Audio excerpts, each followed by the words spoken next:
What is project finance? Project financing is a special financing tool available to banks, and it's got 6 criteria which is clearly differentiated from corporate lending.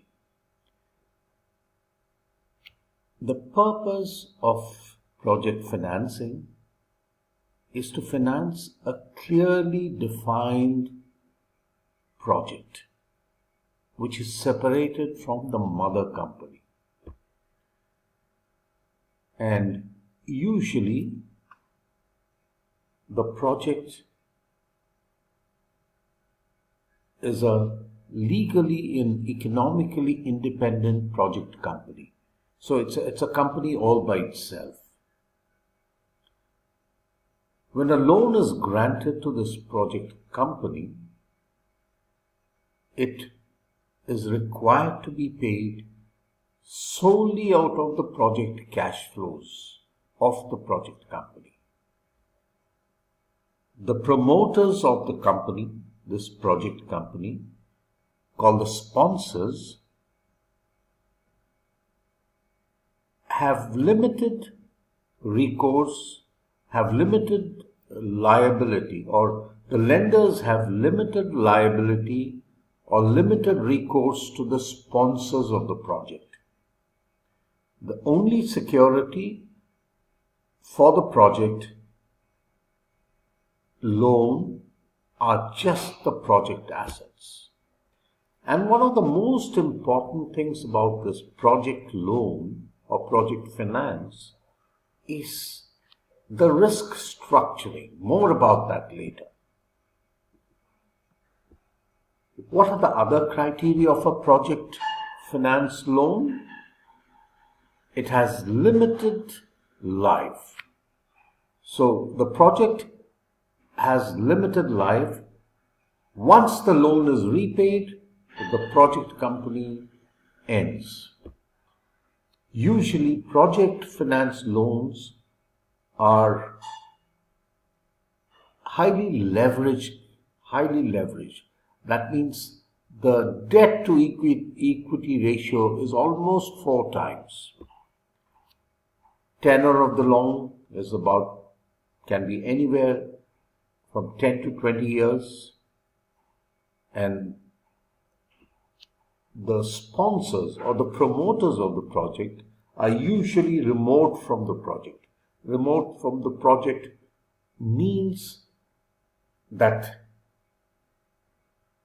there is little or limited recourse to the sponsors of the project. And obviously what this means is that the project loan is off balance sheet to the sponsoring company.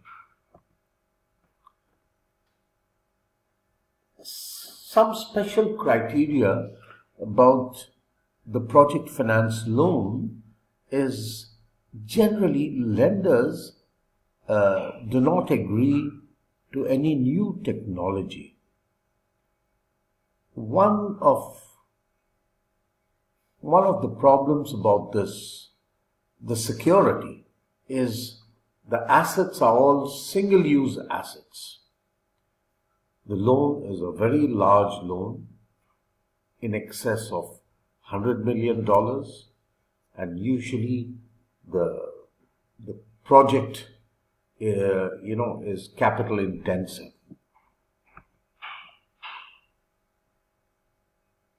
So project finance is a financing mechanism which is developed around business ventures that exhibit high asset specific characteristics. The revenue streams are predictable. Since there's no new technology, the business model is very well understood, right? So, and the technology is not new. Why do sponsors prefer project financing? Because you're aware that they are remote to the project. This is because it helps risk sharing. It's a kind of a If the project fails, I have nothing to do with it. And if the project succeeds, that's my project. So it avoids risk contamination of the sponsors if the project fails. The sponsors are able to get high leverage. Usually, the project entity is able to get a better rating because all the risks, as you would see later, have been apportioned away and the project is remote from the sponsors.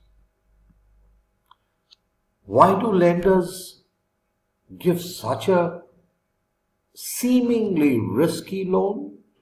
One, that's because the lenders take on only something what we call as bankable risk. Please note the word, bankable risks. Usually lenders have better control over the project operations. It's said, not even a pin can move in the project without lenders knowing it. Usually, RAROC is very high. RAROC is risk-adjusted return on capital. Usually, there's a clear-cut timetable as to how the cash generated from the project will be utilized. What are the kinds of projects that are best suited for project financing? Infrastructure, power, telecom, oil and gas, mining, industrial projects, schools, hospitals, and tourism projects. These are best suited for project financing. What's the difference between a project financing approach and a corporate finance approach? Usually, the lender in a corporate finance, lender gives the loan to the corporation, and the corporate or the parent company then makes an investment in the project. However, in a project financing approach, it is the lender that gives loan to an independent project company, a special purposes vehicle that is set up to manage the project. The sponsoring company or the corporation that sponsors the project only provides the equity and usually is remote from the project. Lender has no recourse or limited recourse to the sponsor.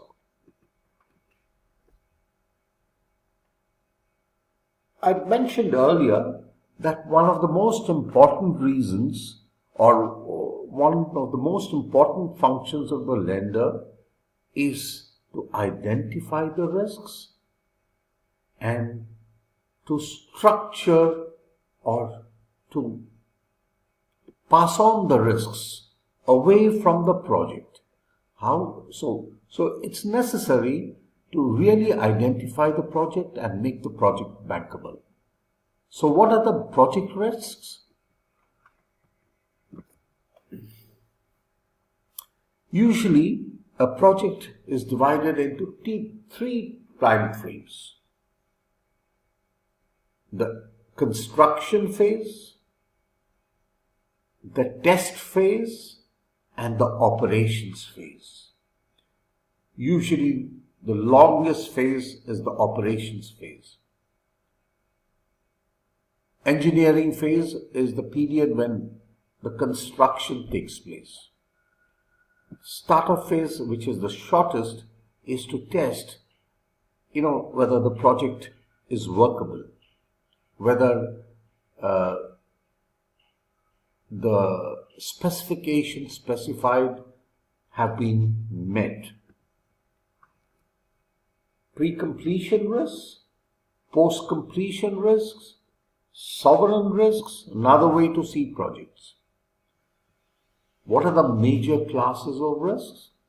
The commercial risks, the political risks, the financial risks, legal or contractual risks, regulatory risks, and other possible risks.